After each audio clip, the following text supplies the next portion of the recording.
Episode 18 Izin Xavier. Yah, menantu kesayangan ayah itu. Dia mau memberikan tisu bekas ingusnya kepadaku. Seru Xavier sambil menunjuk ke arah Nara dengan jari yang bergetar. Ia seolah baru saja lolos dari upaya pembunuhan berencana. Nara mendengus dan memutar bola matanya malas. Ia sudah bosan dengan drama kesterilan suaminya. Dia duluan, iya.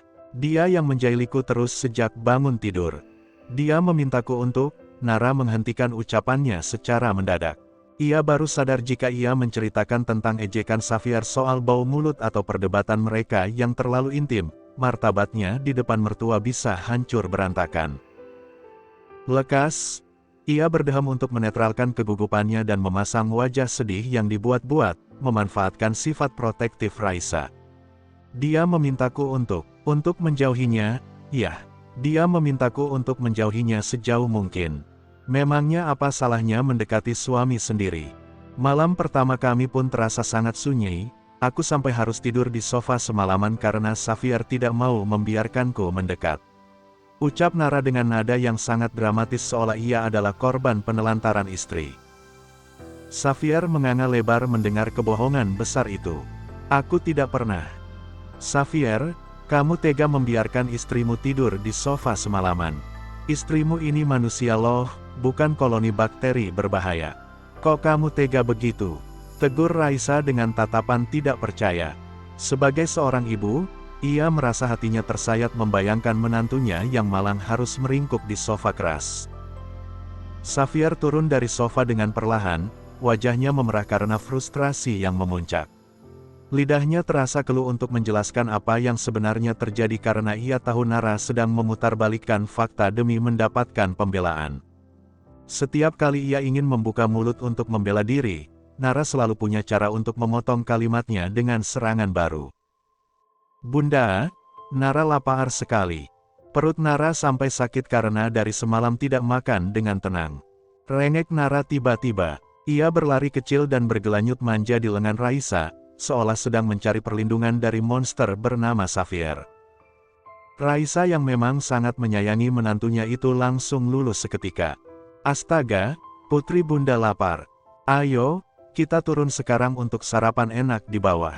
Biarlah anak nakal ini di sini bersama ayahnya untuk merenungi kesalahannya, ucap Raisa tegas. Ia menarik Nara keluar, meninggalkan dua pria itu dalam keheningan yang sangat canggung. Sander Mel 0 nanogram 0 menatap kepergian istrinya yang begitu tiba-tiba. Loh sayang, kok aku kena imbasnya? Kenapa aku ditinggal di sini bersama anak kaku ini? Teriak Sander tidak terima. Kan kamu yang membuat Xavier. Buah jatuh tidak jauh dari pohonnya. Balas Raisa dengan suara keras yang menggema dari koridor sebelum suaranya menghilang. Loh, kamu kan juga ikut buat. Mana mungkin aku buat sendiri. Seru Sander tidak mau kalah, meskipun Raisa tidak lagi menyahut. Ia hanya bisa berdiri terpaku, menatap pintu yang terbuka lebar dengan tatapan hampa. Sander kemudian menatap Xavier dengan delikan kesal, melampiaskan amarahnya karena ditinggal sang istri. Gara-gara kamu ini, apa sih susahnya dekat-dekat dengan istri? Heh, dengar ya, setelah nikah itu banyak enaknya kalau kamu tahu caranya. Manfaatkan kesempatan itu, jangan malah jadi repot sendiri. Repot banget kamu jadi manusia. Gerutu Sander dan melangkah pergi menyusul Raisa dengan langkah kasar, meninggalkan Xavier yang masih terdiam seribu bahasa. Xavier menatap pintu yang kini tertutup rapat dengan napas berat. Apa enaknya? Dari semalam ribut, pagi ini pun ribut. Apa enaknya untukku? Semuanya benar-benar kacau. Gumamnya pada kesunyian kamar yang kini terasa sangat hampa tanpa kehadiran Nara yang berisik. Sementara itu, suasana di kediaman besar keluarga Rodriguez jauh lebih damai namun penuh dengan celoteh yang mengundang tawa. Siang ini, mentari bersinar cukup terik, namun di dalam ruang makan yang sejuk, Raya tengah duduk manis di kursi tingginya. Di hadapannya, Jingga sedang dengan sabar menyuapinya makan siang berupa sup ayam dan wortel kesukaan bocah itu. Raya sebenarnya sudah mulai bisa makan sendiri, namun gerakannya sangat lambat karena ia lebih banyak bercerita daripada mengunyah. hal itu seringkali membuat Jingga gemas dan akhirnya turun tangan. Setelah suapan terakhir habis, Jingga membiarkan Raya bermain sejenak di ruang bermainnya yang luas dan penuh dengan boneka-boneka baru pemberian Xavier yang masih sangat bersih. Namun, saat sedang asyik memeluk boneka beruang besarnya, tiba-tiba Raya terdiam. Matanya yang bulat menatap ke arah Jingga yang sedang membereskan meja seolah teringat sesuatu yang sangat mendesak dalam pikiran kecilnya. Oma, panggil Raya dengan suara cemprengnya. Jingga menoleh dari kegiatannya merapikan sisa makanan. Kenapa, sayang? Mau nambah nasi lagi? Atau mau susu? Tanya Jingga lembut sambil tersenyum menatap cucu kesayangannya. Mata Raya membulat sempurna. Ia tampak terkejut dengan tawaran itu. Oma mau Laya gembluut. Nanti Laya dibilang gembluut sama Uncle Bilu. Oma nda cayang Laya. Seru Raya dengan nada protes yang sangat menggemaskan. Wajahnya ditekuk seolah-olah ditawari sesuatu yang mengerikan, padahal mulutnya tetap terbuka lebar saat Jingga secara tidak sengaja memberikan potongan buah sebagai camilan. Jingga tertawa terbahak-bahak. Ia sudah sangat terbiasa dengan drama kecil cucunya yang seringkali dipengaruhi oleh ejekan pamannya, Biru. Abis ini makan puding mau. Oma buat puding mangga dingin yang segar sekali di kulkas. Bikel nda buatnya. Laya mau makan nanti, ucapnya dengan antusiasme yang langsung kembali, seolah lupa bahwa semenit yang lalu ia takut menjadi gembrot. Jingga tersenyum dan menghela napas panjang. Ia merasa sangat terhibur dengan kehadiran Raya di rumah yang biasanya hanya berisi orang dewasa yang kaku itu. Raya tadi sebenarnya mau bicara apa sebelum bahas soal Gember 0T? Tanya Jingga mencoba kembali ke topik awal pembicaraan. Raya terkesiap, ingatannya kembali ke satu hal yang mengganggunya sejak ia bangun tidur tanpa sang ibu di sisinya. Mama kemana ya? Laya balukadal, ndak kelihatan lambutnya dari pagi. Kelja, biaca ku oleh pulang, cekalang nda pulang-pulang. Lembul, kan mama dah punya cuami, cuaminya culuh Kelja lah. Nda boleh jadi belondoong. Seru Raya dengan wajah serius yang dibuat-buat, tangannya berkacak pinggang kecil. Jingga kembali tertawa terbahak-bahak mendengar istilah itu keluar dari mulut mungil Raya. Rupanya, pengaruh paman dan tantenya yang sering berbicara asal-asalan sangat luar biasa bagi perkembangan kosakata Raya yang masih polos.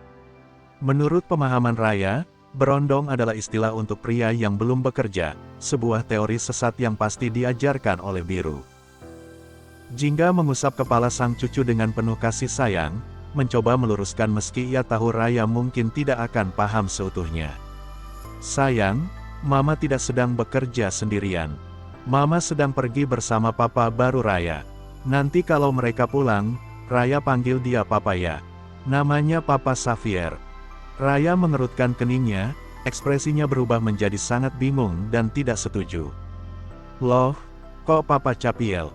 Nda jadi cama yang kemalen. Papa antibakteri, tanya Raya dengan nada polos namun menuntut penjelasan. Hah? Di ruang tengah kediaman megah keluarga Rodriguez, suasana sore itu terasa begitu kontras. Di satu sisi, ruangan itu tampak elegan dengan furnitur klasik, namun di sisi lain, ada seorang balita bernama Raya yang sedang sibuk memberikan celotehan kepada neneknya, Jingga. Kok antibakteri? Bukan sayang, tapi Papa Xavier. Panggilnya Papa Xavier ya, jangan Papa antibakteri, ucap Jingga dengan nada selembut sutra, berusaha menanamkan pemahaman yang benar kepada cucunya. Raya mengerucutkan bibirnya sebal. Ia meletakkan bonekanya dengan kasar, lalu menatap sang oma dengan tatapan yang sangat serius, seolah-olah ia sedang mengajari sesuatu. Kata Mama, Papa itu anti-bakteri. Halus pakai cemplot-cemplot biar ndak ada bakteri. Papa balu kalau lihat Laya cepelti lihat bakteri kata Mama, jadi halus cemplot-cemplot. Seru Raya dengan mata yang membulat sempurna. Ia menggerakkan tangannya ke udara, menirukan gerakan menyemprotkan cairan disinfektan. Jingga terdiam 1000 bahasa. Kalimat polos namun tajam dari cucunya itu membuatnya merasa ada sesuatu yang aneh sekaligus lucu. Ia membayangkan betapa kakunya interaksi antara Xavier dan Nara hingga Nara memberikan perumpamaan bakteri kepada anaknya sendiri agar sang anak tidak tersinggung jika dijauhi oleh Xavier. Masa sampai segitunya sih, gumam Jingga pelan. Hatinya sedikit tersinggung. Sebagai seorang ibu, ia tentu ingin menantunya bisa memeluk cucunya dengan hangat, bukan malah menganggapnya sebagai sumber kuman yang harus disemprot cairan kimia. Baru saja Raya ingin kembali ke tumpukan mainannya, telinga mungilnya menangkap suara deru mesin mobil yang sangat ia kenali. Melalui jendela kaca besar yang menghadap ke halaman depan, ia melihat sebuah mobil mewah berwarna hitam mengkilap memasuki area gerbang. Sinar matahari siang memantul di permukaan mobil itu, menunjukkan betapa bersihnya kendaraan tersebut, sebuah bukti nyata dari kegilaan pemiliknya terhadap kebersihan. Raya langsung berdiri tegak. Wajahnya yang bulat menempel pada kaca jendela, menciptakan bekas uap napas dan jejak minyak dari pipinya di sana. Begitu melihat sosok yang ia tunggu-tunggu, teriakannya pecah. "MAMAAA! MAMAAA!" teriak Raya histeris. Ia melupakan bonekanya dan berlari sekencang mungkin menuju pintu utama, hampir terpeleset di atas lantai marmer yang licin. Pintu terbuka, menampakkan Nara yang tampil anggun namun wajahnya menyiratkan kelelahan batin setelah melewati drama di hotel. Di belakangnya, berdiri Xavier dengan postur tegak, kemeja merah tanpa kerutan, dan tatapan mata yang seolah-olah sedang memindai seluruh ruangan dari kuman. Raya menerjang tubuh Nara. Nara dengan sigap menangkap putri kecilnya, menggendongnya erat seolah ingin melepas rindu yang sudah menumpuk sejak pagi. "Sayang Mama, sudah makan?" tanya Nara lembut sambil menghirup aroma bedak bayi dari leher Raya. "Sudah," seru Raya penuh semangat. Namun, dalam sekejap, tatapan Raya beralih kepada Xavier yang berdiri di belakang Nara. Senyuman lebar di wajah bocah itu luntur seketika, digantikan oleh tatapan menuntut yang sangat lucu namun tajam. "Papa anti bakteri bawa Mama Laya kemana? Konda bayal cewa, dikila Mama Laya gratis.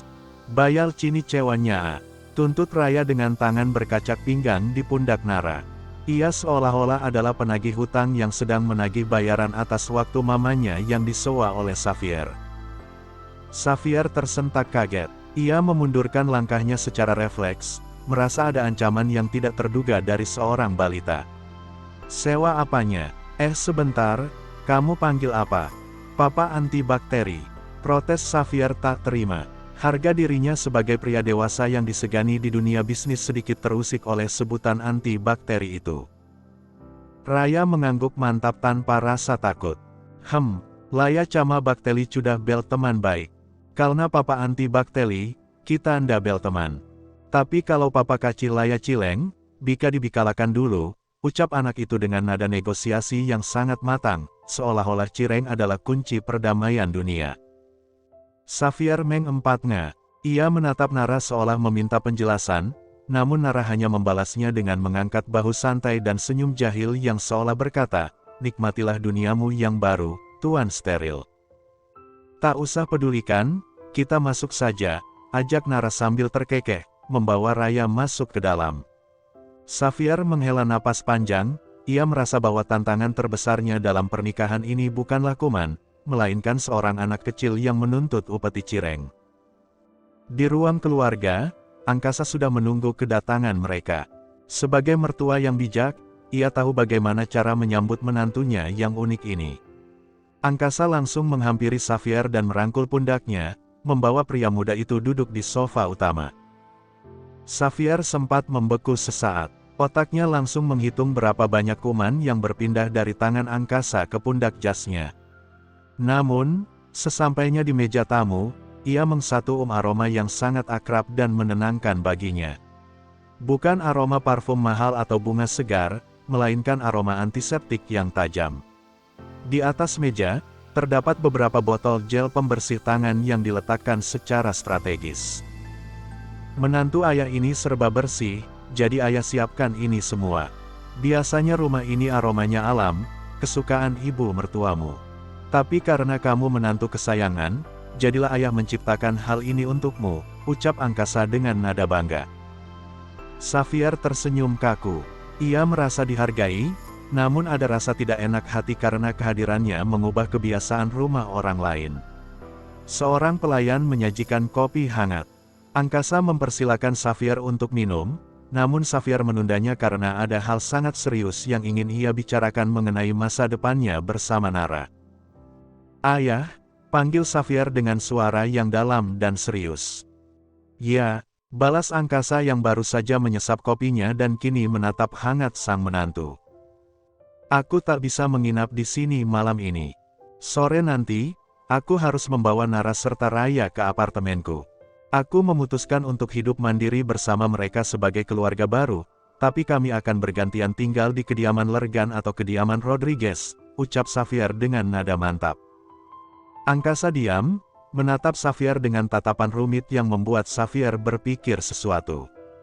"Apa? Aku tak akan diizinkan membawa putrinya," batin Xavier. Bersambung.